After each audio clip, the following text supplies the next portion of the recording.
Болат ағам өзінен туған елін қызымын.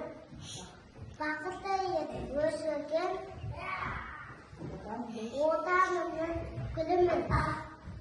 Не көрдіңіздер мына жерде?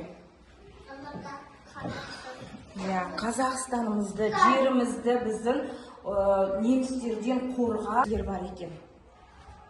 Міне Мәншүк Мәметова апамыз бар екен. Және Әлия Молдағұлова, Бауыржан Момышұлы, орыс қызы Хиуаз Доспанова, және Әлия Молдағұлова, Талғат Бегелдинович деген кісі бар екен, міне атамыз.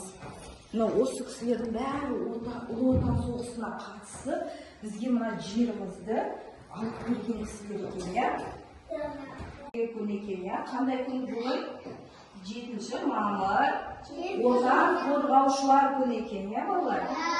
Бұл күні біздің ағаларымыз, әкелеріміз біздің отанымызды қорғаған күн екен. Сол үшін бүгінгі күнді ерекше қылып 7 мамыр Отан қорғаушылар күні деп атап кеткен. Балалар, енді мұнда қараңдаршы.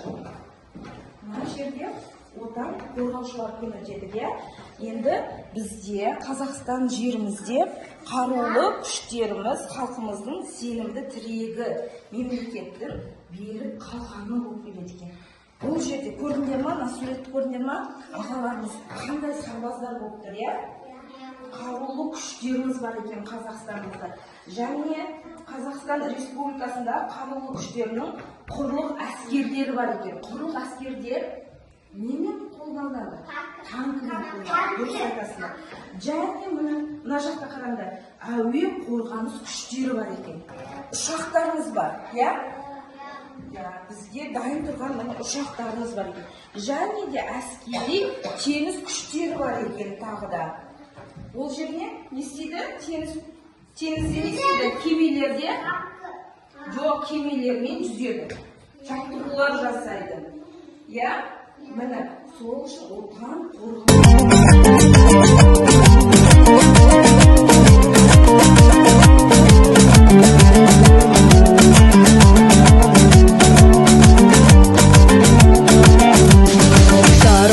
қалықтаған қыраны, көк туымның берік болсын тұрағы, шексіздік пен бейбітшілік бейнесі, біз тәуелсіз байтақ елдің ұланы. Ұлағатын тыңдап әркез дананың, рухани жаңғыруды қалады. Ұлы дала ұрпағымыз біз деген, жеті қырын жетік білген даланы. Ұлы дала ұлтаның едім, сақтаған соң қырын елім, сайлаған сұлтаның елім, мен сенің ұрпағың едім, сайлаған сұлтаның елім, мен сенің ұрпағың едім. Бойында асқақ рух тасыған, мен елімді көркейтуге асыған, азаматтық борышымен ант еткен, біздер елдің болашағы жасылар.